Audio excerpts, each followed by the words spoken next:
My name is Rachel Carruthers, and I'm the Events Manager here at the Portland Regional Chamber of Commerce.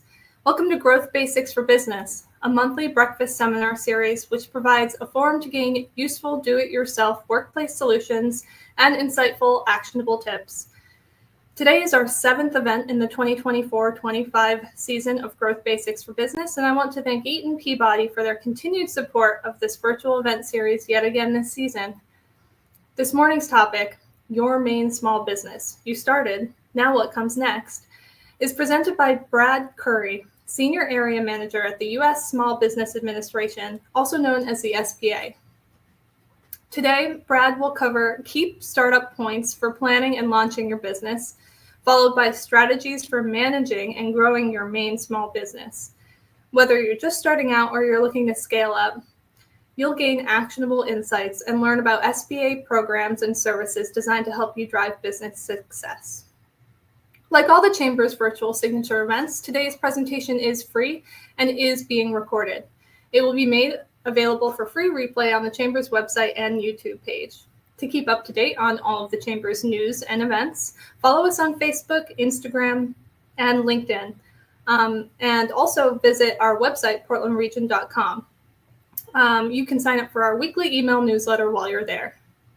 Before we begin today's program, I just want to remind everyone that we are using a platform called StreamYard this morning. This platform provides improved production and interactive elements that truly enhance our virtual events here at the Chamber. On that note, I'd like to point out that when you have questions for our presenter today, you can type them in the YouTube chat throughout the presentation. We'll reserve time at the end of Brad's presentation for a Q&A session with everyone here, so please do not hesitate to engage in the conversation. At this point, I'd like to also acknowledge our presenting sponsor of Growth Basics for Business, Eaton Peabody. For over 7 years, Eaton Peabody has been the presenting sponsor of this series, and they've continued their support yet again this season. Eaton Peabody is a full-service, Maine-based law firm with nearly 50 attorneys serving Maine clients from offices in Augusta, Bangor, Ellsworth, and Portland. They assist companies of all sizes in a variety of industries. So whether you're an established financial institution or a small business taking the first steps, they can help you with all your legal needs. To learn more about the services that they provide and the industries that they serve, please visit their website, eatonpeabody.com. Also be sure to follow them on LinkedIn to stay up to date on legal updates and future community events. Now, I don't want to take any more time away from our presenter this morning. Plus, I think everyone's heard enough from me anyway. So with that, I will hand things over to Brad. Brad, take it away. Good morning. Thank you, Rachel, Riley, and the Greater Portland Regional Chamber of Commerce for inviting me here to talk to you today for the Growth Basics for Business. Again, hello, my name is Brad Currie. I'm the Senior Area Manager for the SBA Maine District Office. I cover York and Cumberland counties. I'm also the Next Level CEO Program Manager for the cohort here in Portland, which I'm happy to say that we have 3 or 4 different chamber members that are participating this year. I'm also the Veteran Business Development Officer and the District International Trade Officer. I've been working with Rachel at the Chamber for on and off for a few months. She actually helped me get promotion in for the Next Level CEO program. So thank you very much for the assistance there. And then Rachel reached out to me one day and said, hey, there's a ton of startup classes, but what do you do after that? And I was like, well, the short answer is to work on your business. Don't get stuck just working in your business, doing the day-to-day, because the small business owner, when they get started, wears all of the hats of the business, right? So you are very, very busy. But you have to find time to work on your business, be able to see that bigger picture. So first, I would like to take a look back at a few crucial items that you need to consider doing when you start your business, and look back to see if you had done them or not and how well you may have done them. So I'm going to mainly be asking you some questions and providing some questions for you to ask yourselves. The majority of the information that I'll be providing, you can find on our website, sba.gov/ME, under our business guide tab. So the first part that I really talk a lot about, especially during my business startup classes that I do periodically with the Career Center or some chambers and different organizations, is market research. So if you would, in the chat, give a thumbs up if you are still conducting market research, or if you conducted market research when you first started your business. So I ask that because, contrary to popular belief, not everyone is going to be your customer. Not everybody can afford your product or your service. Not everyone is interested in having your product or service. So there's reason to do that market research to find out specifically who your customer is.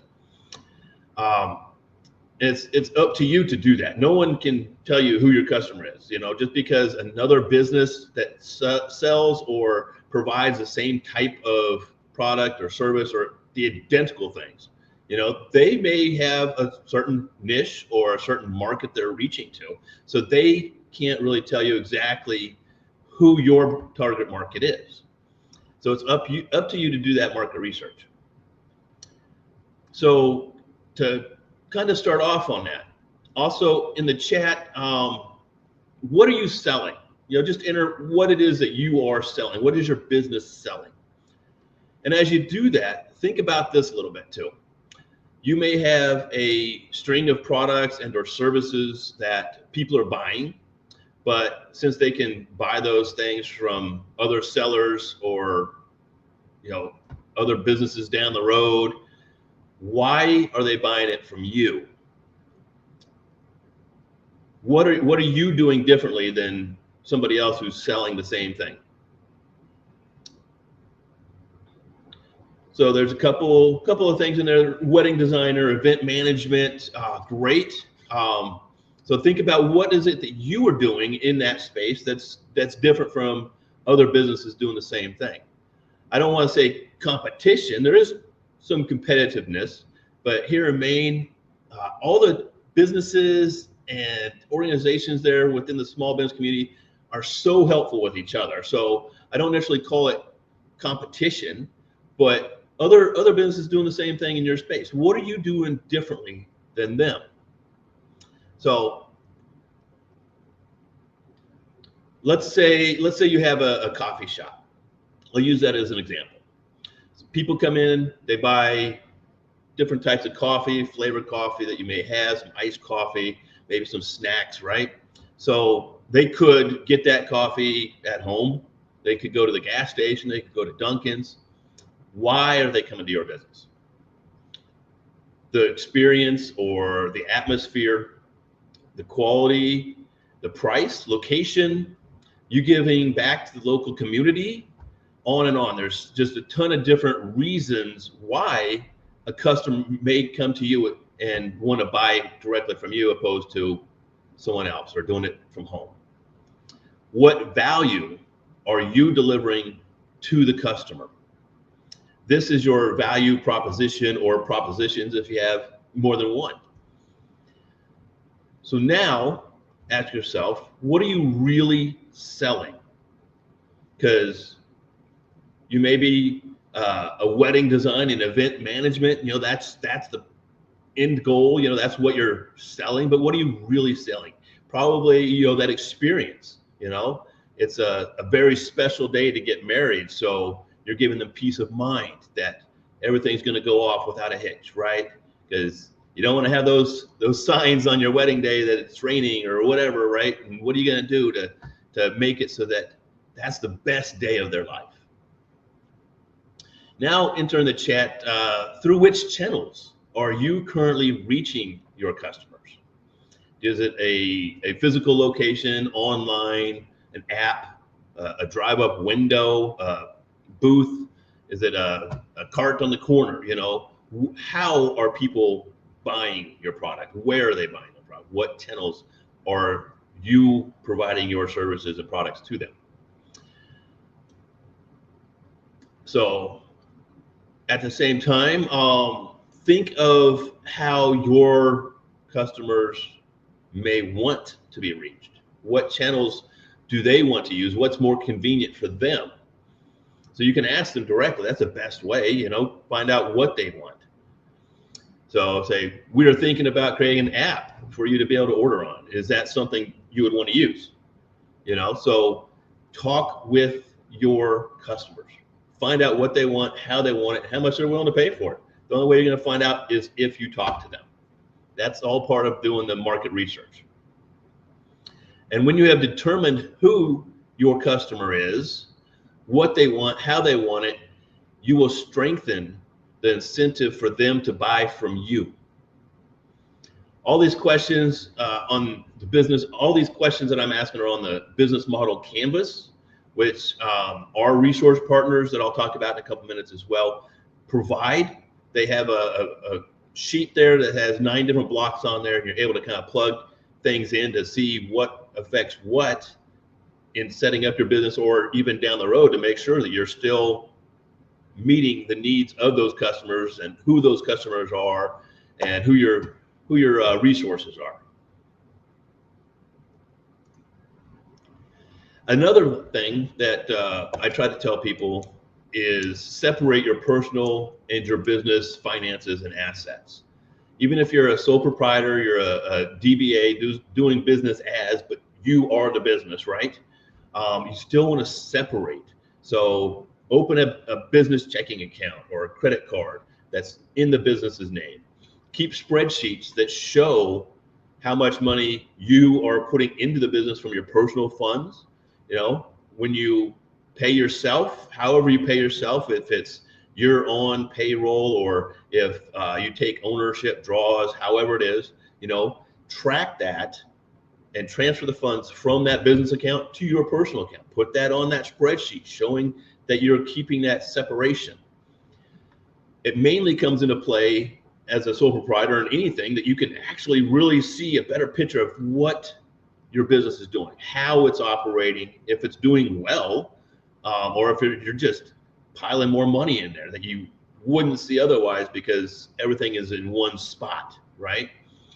So it's really important to have that separation so you get that picture of how well your business is doing. Also, if you're a LLC or other legal entity other than a sole proprietor, then you definitely want to keep that separation, mainly for if something happens for some reason, someone sues your business for whatever reason. And then the lawyers get involved and they're doing some searching back and forth, and they see, well, you don't even have your own business check account. It's just all coming out of your personal, for example, or you're using your business vehicle for personal use, taking the kids to soccer practice or something. They're going to say you are not operating as an LLC. You are commingling those assets and those finances. So when you're not operating and separating, they can then turn that around and look at, okay, since you're not operating as an LLC, then that lawsuit could turn around and affect you personally. So you really want to watch out for that. You want to make sure you have good separation between your personal assets, your business assets, and track it. Make a spreadsheet, enter, every transaction that you take and put from your personal funds into that. And then also in your business plan, make sure you describe how you plan to pay yourself back from these personal investments into the business, because you want to be able to show that so later on you can easily and legally take those funds back out of the business saying, I'm repaying myself, because you tracked how much you put into it as well. So that would be that's the next one that I want to talk about on keeping that. And I mentioned business plan. So you want to write a business plan.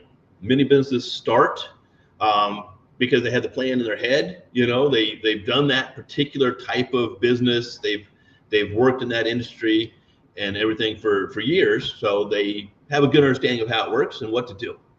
However, sometimes that business side of things kind of may not be your strength, right? So having that business plan will help provide that roadmap of what your initial intentions are and what your goals are, what milestones to reach and when. And then it is a living, breathing document, so you want to update it. But it's good to have that business plan so that you are able to kind of keep yourself on track when you're doing that day to day. You can come back and say, okay, it's been 6 months. Did I reach this milestone? If not, then why not? Why haven't you been able to reach it? Figure that kind of stuff out, but you won't be able to monitor that progress unless you keep your business plan alive. So many businesses fail to grow because they fail to plan for that growth. And having that plan to see where you're going will help keep you on track for that. Another thing I want to point out with the business plan as well, lenders, of course, want to see your business plan. If you apply for a loan, they're going to want to see a business plan. If you're applying to get an equity injection, that investor is going to want to see a business plan so they can see what their return of investment is. The lender's going to want to see, are they going to be able to pay me back? So that's your typical other reasons of who else might want to see your business plan. But your suppliers might want to see that too, because then they have a good understanding of the quality you expect for the customers that you are serving, for example. And communication is key. So keeping that communication with why you do what you do, your mission for providing the type of service or product, what level, justifying the price point, for example. It's all very, very important. And another group that you may want to consider showing parts of your business plan to are your employees. I believe that as an employee, it empowers them to be more motivated, take on more responsibility, take the initiative to do things when they understand why you do what you do. What's your mission for the community that you're serving? Get them involved with understanding the quality level of customer service and why it's important for the business. By doing that, they'll feel empowered. They'll feel like they're a part of something better or bigger than themselves, perhaps, to where it's not just a job. They show up, they ring a couple people through on the cash register, they go home. When you feel like you're a part of something, then you're more motivated, you're happy. It's creating a good culture for the business. And it helps them, as I said, take on more responsibility, which will help you down the road for sure. Now, I also mentioned resource partners a little bit earlier. So the SBA has official resource partners that provide free business advising and mentorship. Does anybody here ever use one of the SBA resources or any other advisor or mentor? As you see on the screen, our resource partners are SCORE, the Small Business Development Center, the Women's Business Center, and the Veteran Business Outreach Centers. If you used any of these or another advisor, mentor to help get your business started, put an X in the chat so I can just see how many people have used that. So as you're putting that in, think about it this way. If you haven't used an advisor or mentor at any phase of your business, why not? If you think about professional athletes, Patrick Mahomes, let's say, he's won 3 of the last 6 Super Bowls. He's had 20 different NFL awards since 2018. He's gotten all this success just over the last 6-7 years, right? But he did not do that alone. He has a ton of coaches. He's got his head coach, his offensive coordinator. He's got the strengths coach, every coach you can imagine on the football team. Plus he's got his teammates and other people that he rely on to give him information to better himself, right? So why don't you, as a business owner, surround yourself with people that can help you be more successful?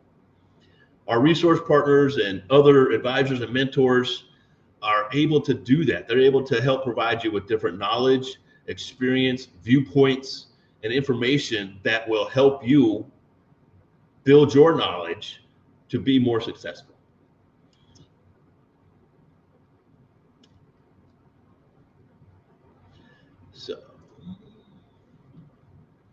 So that's what I want to touch on as far as the starting up part. So if you take a couple minutes and just kind of think about, okay, have I done these things? Okay, and if you did, great. If you didn't, evaluate that. Try to kind of step back and look at those things a little bit more. But now you've started your business. So now what? Now it's important to work on your business and not as much in your business. So being able to step back every once in a while and take a good look at what's happening will help you be able to see things that could be coming down the pipe as far as, advantages, opportunities, or things that could hinder your business or your business's growth, or is keeping you from growing. But you can't really see it that well if you're just nose to the grindstone every day in the business, getting things done. You have to find time to step back and work on your business. The next part is don't stop. Don't stop using those resource partners. Don't stop doing that market research. So several people put in the chat, that they've worked with the Small Business Development Center, putting those X's in there that they've had an advisor, a mentor when they started. Now put an O in the chat if you are still working with a mentor, advisor, either from our partners or any organization out there that's there to assist small businesses when they're starting, growing, expanding, and just trying to make a living. So good. There's a couple of people that's still working with them. If you're not, let it be known that those advisors and mentors aren't there just to help you get started. For example, the SCORE chapter here in Portland, they have over 80 different mentors and subject matter experts. These people have so much knowledge that they provide volunteeringly, because they're all volunteers, to give back to the community, to help other small businesses get around some of the hurdles that they may have faced, or not even have to face them because they have the knowledge ahead of time. And they have different skill sets. So there could be people that in the organization with SCORE that have marketing firms themselves. So if you're looking to try to put a marketing plan together, there's volunteers within the SCORE organization that do that for their job, for their business.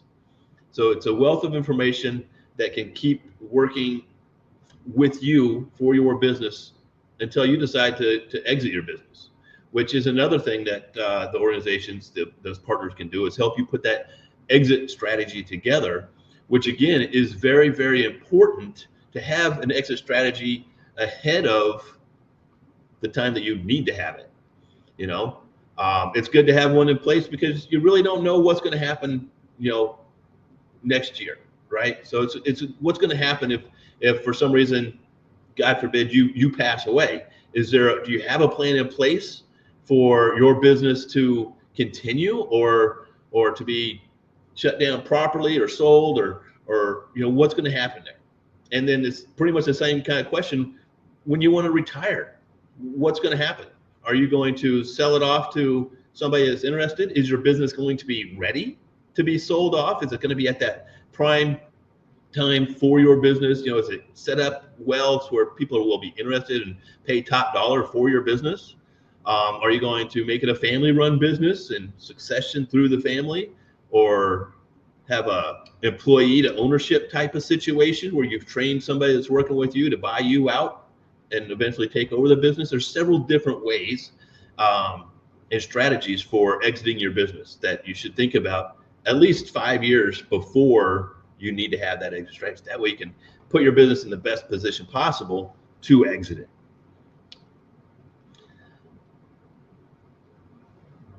So put an X in the chat if you've been doing some market research in the last few months, and you've already started, you're running your business. Have you done some recent market research to reevaluate the markets? Because there's constantly changing markets and economy and the city. You know, there's different people moving in, different people moving out. You know, there's implications from the pandemic still that affect how businesses operate and who is buying it, or what might be a regulation from the state or the government that affect your business. So continually doing that market research to make sure that you're still relevant, that your business and product is still needed, that there's still a market to sell to, that the industry itself, as industries change, they're more popular, they maybe drop off a little bit and then they come back. You know, keeping track of the seasonality, you know, where at in the industry time frame is your business operating? Is it at a high time? Is it going to start dropping off because, you know, winter's coming, or, you know, right now the summer high time is coming for many businesses? So what have you done to prepare for that and possible changes to your market, and finding different ways to reach your customers through different channels? Another one that I hear many small businesses say is that they need to delegate, but they don't want to. Quite understandable. You know, you started the business from scratch. You've been doing the day-to-day. You've been making magic happen, right? You've been making it work for however many years. You've been making it work. And so it's difficult to let go of certain aspects. I understand that. But you must be able to delegate so you can focus on how to grow your business. Again, if you are just smothered in the day-to-day, then you won't be able to see the different things coming up to take advantage of opportunities or avoid some different pitfalls that could be coming up. Put an X in the chat if you have one manager underneath you that can help take some of those responsibilities. And then put an O in the chat if you have two or more managers that are able to take some of that responsibility from you. So no X's and O's coming in just yet. So it kind of tells me that there may not be too many people that have managers that are designated managers. You may have some other employees that are there, but they're not at the management level for you just yet. So if you go back to what I was talking about with the business plan and creating that culture of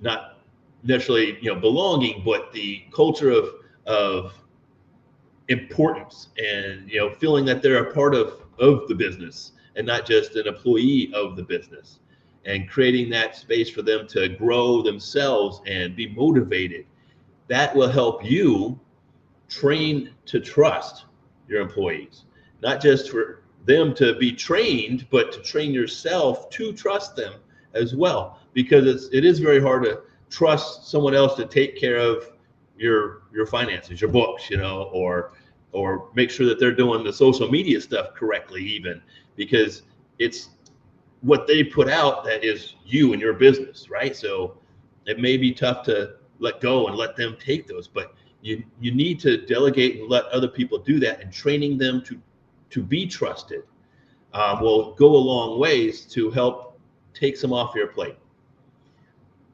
Try to hire and manage employees in this manner so that they build that knowledge and experience so you can trust them. So, and delegating also will help the team and your employees overall. It'll help their growth and their development. So then they build more knowledge and more capabilities and can take on more responsibility. It increases your impact and your influence within your business.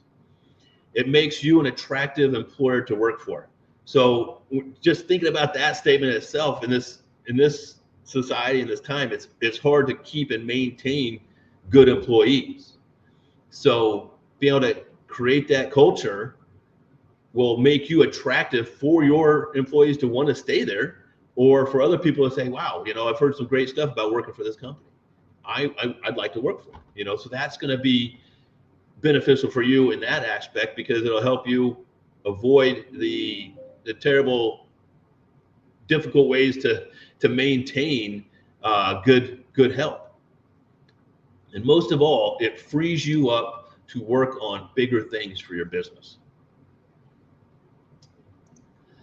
The next part, and one of the things that we've also found as a common shortfall for many businesses here in Maine is the financial statements, and understanding what affects what, and not just the bottom line, but if these numbers on this spreadsheet are changed or increased or decreased, how does that affect the bottom line? How does that affect everything else going on within your business?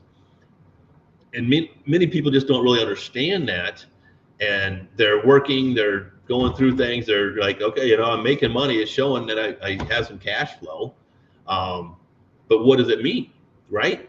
So it's very, very important to understand that. And even if you hire somebody else to do your books for you, it's very important to make sure you understand what those numbers are telling you. What picture is that painting for you and for your business, so you can foresee opportunities coming, or foresee possible pitfalls, because this one number just is not increasing. Why is it not increasing? Because something over here is it negatively impacting that number.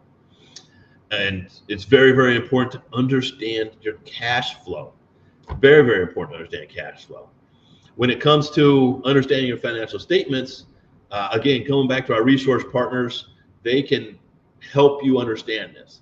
This is one of the big key factors of our Next Level CEO program that we put into place. We have a guest expert, actually from CEI, Coastal Enterprises, that will be coming in to talk about the financial statements. It's just 2 hours of explaining those financial statements. The next module, we will have 6 or 7 guest experts coming in to sit down in a 2-to-1 ratio, 2 participants to 1 guest expert. They'll actually bring in their own financial statements and go over it with that guest expert, so they can explain what's what and how's it different on theirs compared to the other participant in their small group right there. That way they get a really good understanding of it and have a better view of what their financial statements are telling them. So the next one is marketing and sales. So on this one, I put some headlines, a little bit of what each one kind of is, but I'm going to read some descriptions for it a little bit more too. So you can understand who your market is, who's your customer, and what they want, how they want it, and how much they're willing to pay for it. That's into their target market, and then also in that competitive advantage of what is your value proposition. So what are you doing differently than others that are in that same space, so that they're coming to you? The sales plan, describe how you'll literally sell your service or your product to your customers. A lot of this stuff, it's best if you write it down so that it becomes real, right? And when it's in your head, it's there. You may forget things. I know for me, when I'm writing the stuff down, I usually remember it so much better just because I wrote it down. I may not need to refer back to that note that I wrote, because writing it down just made it easier for me to remember. Same thing goes with the sales plan. So how are you literally going to be selling this to your product, your service to your customers? List the sales methods you'll use, like retail, wholesale, your own online store, through an app. Explain each step your customer takes once they decide to buy. Marketing and sales goals. Describe your market and sales goals for the next year, 6 months, the next year. What are those numbers looking like? Common marketing and sales goals are to increase email subscribers. That was one that came up in the first module of our Next Level CEO course. People want to know, how do I get more email subscribers? So grow your market share or increase sales by a certain percent. Those are some other goals that you may have in your marketing and sales. Now, your action plan, your marketing action plan. Describe how you'll achieve your marketing and sales goals. List marketing channels you'll use, like online advertising, radio ads, billboards, however you're going to do it. If it's going to be on social media advertisements, write those things down and make a list of those different channels that you'll be reaching them through. Explain your pricing strategy and how you'll use promotions. So in all of this, you need to find out how much it'll cost you to use these different types of channels and how much of a budget you have. Talk about the customer support that happens after the sale. That's very, very important as well. It doesn't end once you've made that sale. Once they've given you the money, that it doesn't end right there. What can you do to continue that relationship with that buyer? And then the budget, as I was mentioning, include a complete breakdown of the costs of your marketing plan. Try to be as accurate as possible. You'll want to keep tracking your costs once you put your plan into action as well, and see which channels are working better than others, and then focus more on those, because then won't be spending as much money on revenue or on channels that aren't being as helpful for you. And as I keep mentioning, our resource partners can help you with this. They can help you with just about anything within your business in any industry. So come back to them and say, okay, I've started doing this kind of research for putting my marketing plan together. They can be that second set of eyes and say, okay, yeah, this is good. You've done this. Let's add a little bit more here. Talk with those resource partners and those advisors and mentors. Just a couple more slides here and we'll be wrapping up. So when it gets to that point where you may need to expand, you no longer have the space, the capacity to manufacture the products that you do, and you're getting more and more demand, but you don't have the space to be able to build out and be able to meet those needs of those big orders you've been getting, right? So you may need to find a new location. You may need to build your own building so that you can have it fit to be able to do the manufacturing at the size that you're being asked to do.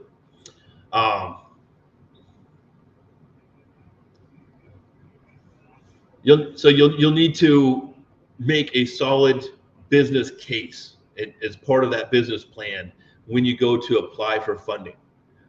Make sure you've updated that business plan and you've put together a good case. So explaining why you need to have those funds, produce a short statement with the total requested amount and specific reasons for needing these new funds. A business case should give assurances that new funds won't be mismanaged. Include descriptions of your management team to highlight their skills and expertise.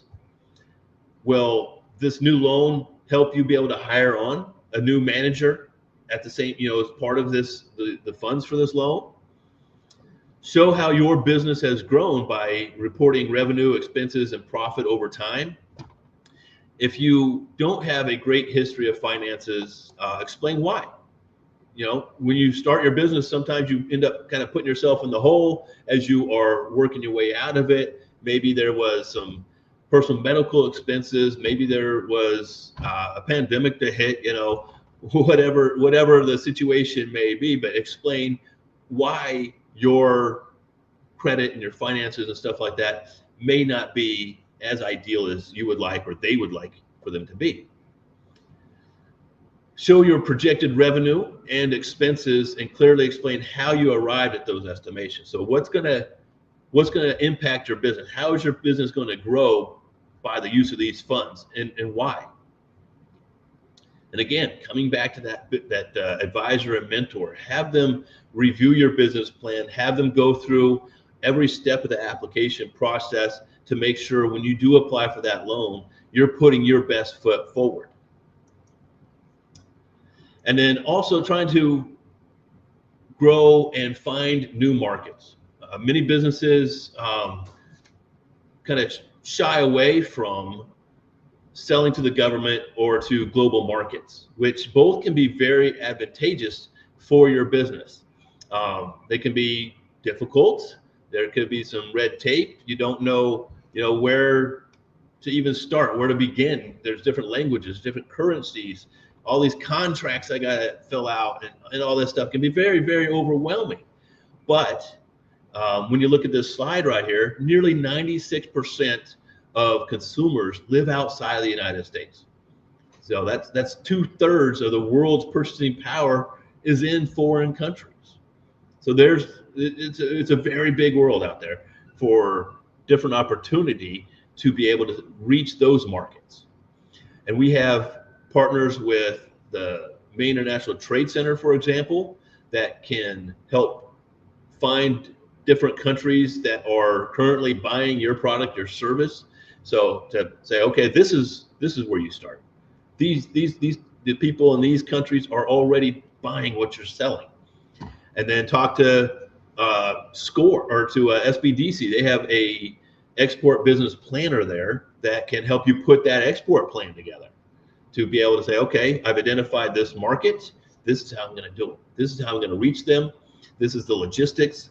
And the Maine International Trade Center can help you with all that as well to help identify, freight forwarders and tariffs and, how to work around all these different things. The resources are there to help you gain the knowledge you need to confidently make the decisions to export or to sell to the government. On the government contract side, so the SBA has imposed a goal for all federal agencies of 23% of spending to go to small businesses. So, the SBA, for example, we love to buy from small businesses anyway. That's what we do. That's who we serve anyhow. But not every agency works directly with small businesses all the time. But they still have that goal that 23% of their spending needs to go to small businesses. And even furthermore, there's 4 different certifications that will guide them on how much their spending is as well. So 12% are supposed to go to the small disadvantaged businesses, the 8A program, 5% to woman-owned small businesses, 5% to service-disabled veteran-owned small businesses, and 3% to hub-zone small businesses. So what that means, the more certifications you're eligible for and obtain, the more doors open up for you in the contracting space. So if I have a business and the SBA is buying from me already, then okay, they're like, okay, great, I'm fulfilling my 23%, but I still need to find a woman-owned small business to purchase 5% of my purchasing from. I'm not a woman-owned small business, so they're going to go to another business that is owned by a woman, so they're able to fulfill that goal of 5% of their spending. So the more of these you can obtain, the more doors it opens up to either have them come to you opposed to somebody else, or continue coming to you. Because if you're a veteran, a service-disabled veteran-owned small business and a woman-owned small business, then that's 2 certifications that's going to encourage federal agencies to come to you or to stay with you when they're making those purchases. So it's a big world out there, and these are 2 really good opportunities to grow your business, and the knowledge and assistance is there to help you be able to do it. Another way of finding new markets within the states, finding what states are currently buying your product, your service, or countries as well, is by going through Market Finder. This is provided through Google and can help identify those markets for you. You put in some information about what it is you're selling, and it can help identify where those markets are. So that you can look at, okay, Maine's been good to me. We've been doing well selling here. Where else might I be able to sell to? Where else are some good markets that are already buying my product? You can do that through this website here. So the last couple of slides here is going to be just about SBA. The access to capital, we provide guarantees for loans. You'll hear somebody say an SBA loan. You should get an SBA loan. That's great, but it's not actually SBA dollars. We don't lend money directly unless it's through disaster and disaster assistance loans. However, we guarantee it. So we work with several different banks. Almost every bank in Maine is an SBA lender, and most of the credit unions as well. Plus, there are some non-bank lenders also that have the ability to lend and use SBA guarantees. The way that process works is you apply to the bank or the credit union, whoever it is, that lending institution with your business application. And if for some reason it doesn't meet their banking policy for an approval, then they can look at using an SBA guarantee to help make it happen, which will mitigate their risk. And since their risk is being mitigated, then the interest rates would stay low. The terms can be extended out a little bit longer, because if you're a risky borrower and nobody's using that guarantee, right, they're going to have higher interest rates. They're going to have shorter terms so they can get their money back as fast as possible because you might be a little riskier. With the guarantees, that mitigates their risk and it helps keep everything, the interest rates low, helps extend those terms. So you're actually using the money for your business opposed to just putting it right back into paying that loan off. I've mentioned advising and the mentoring to our resource partners.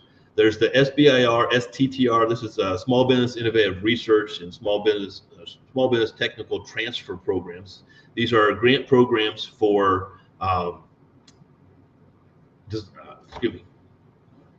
that is through 11 different federal agencies to help find different technologies or improve different systems. So if you're doing these things and you're monitoring that, or your business is to do research and development in technical fields, and that might be a way of getting some funding as well. Surety bond program, that is for businesses that need to have bonding but have trouble getting bonded. We have different agencies, bonding agents that we go through that work with the SBA to help provide those bonds that your business may need. And then a few of these other ones, I mentioned the Next Level CEO. We do community office hours at chambers and town offices, so we're in the communities. And then building a strong foundation for your new business. That's a startup class that I do periodically with a few different organizations. The Boost to Business program, that's a full day or 2-day program for veterans and family members for startup businesses. And then National Small Business Week Awards, we recognize many Maine businesses in different categories for the hard work that they do and the success that they've had in starting and growing their businesses. And we're also doing SBA Maine Export Week, which we're in the midst of planning, because that is going to be starting on May 19th in conjunction with Startup Maine as well. So we have lots and lots of different things that our office, the SBA overall, can provide and assist you and your small businesses with. Even more so than what's just on this slide here. So if you ever have any questions, reach out to me or somebody from our district office and say, hey, does SBA have a program for this? Is there a resource that you work with that can help me with this? So just always reach out to us. This is our district office. We have Diane Sturgeon, our district director, Tim Hobbs, our deputy, Bill Card, our economic development specialist, and Keith Lind, our public affairs specialist. They're all located in our Augusta district office, just down the street from the Capitol building. And then Jim Pino, he's our senior area manager covering northern Maine. He's up in Bangor. He covers that area north, huge area. And then myself, I cover York and Cumberland County, which is not as big, but it's the highest economic areas. So very, very busy. There's a question in the chat. What would you say to a business who has experienced a plateau in business after their first year? What is the first thing they should look at? I would say look at your market research. Find out if the markets have kind of changed, because that could be a good sign if you've kind of plateaued, that maybe your markets are demanding more from you. Maybe some of those markets have depleted a little bit. In your experience, what is the most valuable and least utilized tool available to small businesses in today's market? I would say our resource partner, or having an advisor, having a mentor. Uh, Many people, it's hard to ask for help when you need it. And it's hard to talk to somebody about some of the stuff within your business because it's you want to hold it close knit to you. It's important. You don't really want to share it too much, but have it be known too that these resources are not only free, but they're very confidential as well. All the advisors and mentors have signed confidentiality agreements within their positions so that you can freely talk about everything that's going on within your business. The more open you are, the more and more valuable information those advisors and mentors will be able to provide to you. Will there have to be any other questions or anything you would like to add or ask Rachel? There is another one. Excellent. Yeah. Before I take up your time, let's answer this one from our Legier Design. Yeah. What mistakes do you see businesses make when it comes to identifying their target audience? Yes, that's a good one. It's assuming who their target market is without doing that more in-depth research.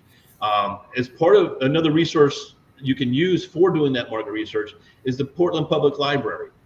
Miles Roberts over at the Public Library is the business librarian and has access to 3 or 4 different databases to be able to do that market research so you can really identify who the market is. If you're looking at a certain area, you can say, okay, how much is being spent on dog food in this particular area? If your business has to do with pet supplies or toys or something, right? Because that'll give you an idea of how many people have pets in that area. So be able to figure out, household income, who can afford your product. If you're planning to set up in this one area and then you don't do proper market research, you may find out that people in that area, they may have dogs, but they may not be able to afford where your price point where you need to be profitable. You make some very good points, and something I just have to say, an observation that I made throughout your presentation, because there's so many useful tools that you've included here. I think information that has completely gone over my head, right? In working here at the Chamber, we have so many small businesses who are Chamber members. And the 2 words that stand out to me from your presentation are like people not wanting to ask for help, right? Or not realizing that asking for help is easy and encouraged. And then also assuming, in this day and age, assuming that because we are very connected to one another through social media, through the internet, in doing that market research, to some might feel like, okay, well, I can just do my own market research on the internet, or crowdsource. Crowdsourcing can be very valuable, but for example, sometimes like the good old-fashioned market research needs to be done with resources like the Portland Public Library, right. And actually getting down to like brass tacks there and utilizing those services. So don't assume is what I've taken from this presentation, among many other things. And then also ask for help. And help is encouraged and far more accessible than I think, than I've ever realized. Right. You may not know where to find that help, where to even go to get that help. And you can come to the Chamber, you can come to my office, talk to the SBA. Personally, I'm not an advisor, but I have a good network of advisors. I have a good network of non-SBA partners as well, like the Maine Center for Entrepreneurs, the family, the Institute for Family-Owned Businesses, different organizations like that aren't directly related to the SBA, but we have connections with them because they might have the resource you need as well. Mm-hmm. So yeah, definitely reach out and we can help find those resources that would be perfect for you. Sounds like you're the best place to start. I think it's a really good place to start for sure. Because then I can help find out what it is you need. There might be a resource or a program services the SBA has to help you as well. And you were mentioning with the market research too. Every big business has a market research department, so they're constantly always trying to find new markets and making sure that they're relevant. And of course, a small business usually doesn't have the capacities to have a whole department for it, but they do it for a reason, and you need to do it for that same reason, to be able to stay relevant, to stay ahead of the changes within the industry, to make sure that when the economy is changing within your local area, you are aware of what's coming down the pipe and are able to react and still stay relevant for your customers. And sometimes that feels, frankly, impossible, right? As a solo entrepreneur or the sole proprietor, either you are the heart and the soul of your business, and you're attempting to operate your business, but also it is your job to think 10, 20 steps ahead and be doing that research to going back to that question that asked about plateauing, so that you don't plateau following your first year or your second year. Right. And you're just engulfed within your business in that first year too. So that really comes back to being able to step back and look at things a little bit differently. Look at it from the view of your customer, look at it from the view of your suppliers, look at it from the view of your employees even. You have to look at it from different ways, and you can't really do that if you are just dead in your business all the time. So that's where also that delegating comes into play, trying to be able to delegate some of those responsibilities so that you are able to focus on your business and not necessarily just working in your business all the time. And even more so, going back to what you touched upon at the very beginning of your presentation, you asked us to respond, what resources or partners did you utilize to start your business? And then how many people who are in the event today, watching the show, how many of you are still utilizing those advisors and those services? And the response of those who were still utilizing them was minimal. What's your perspective on that? That just goes back to the example of the professional athlete.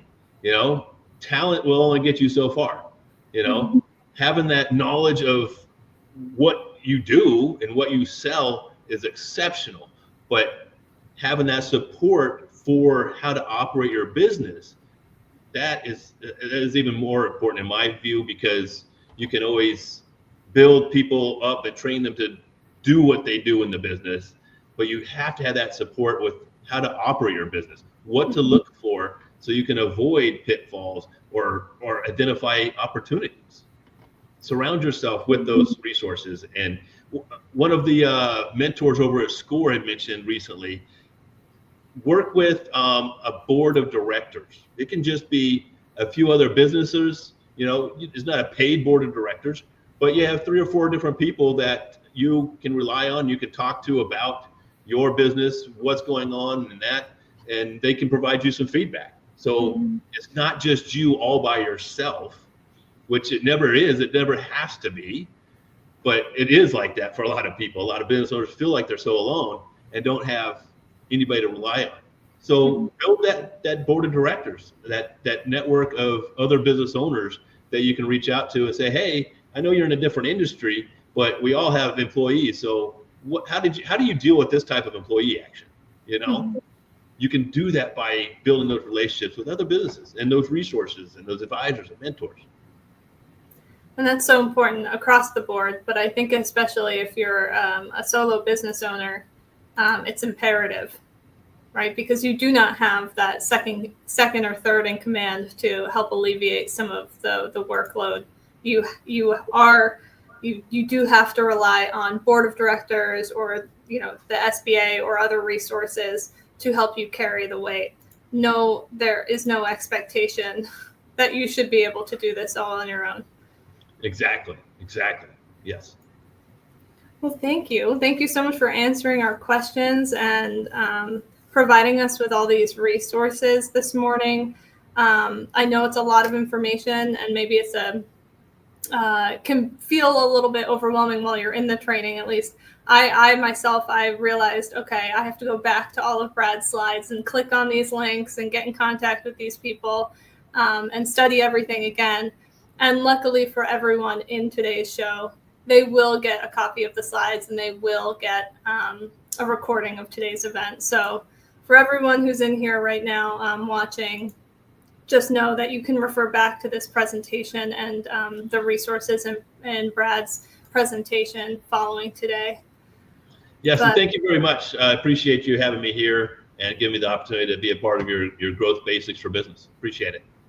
Thank you so much, Brad. We appreciate you, and we appreciate the services that the SBA provides to our community and all of the partners that you work with. Thank you. So yes, again, thank you, Brad, for your presentation. An incredible addition to this season's Growth Basics for Business. And of course, thank you to my colleague, Bradley Currie, who Brad mentioned at the start of his presentation. You have helped to produce yet another successful event here at the Chamber. And certainly, last but certainly not least, thank you again for everyone watching this morning and engaging in the chat. If you're interested in continuing the conversation with Brad, getting in contact with the SBA, and learning more, be sure to check your email, as I mentioned, for a follow-up message with links to additional resources. Of course, one final shout out to our sponsor of this series, Eaton Peabody, for their support of Growth Basics for Business.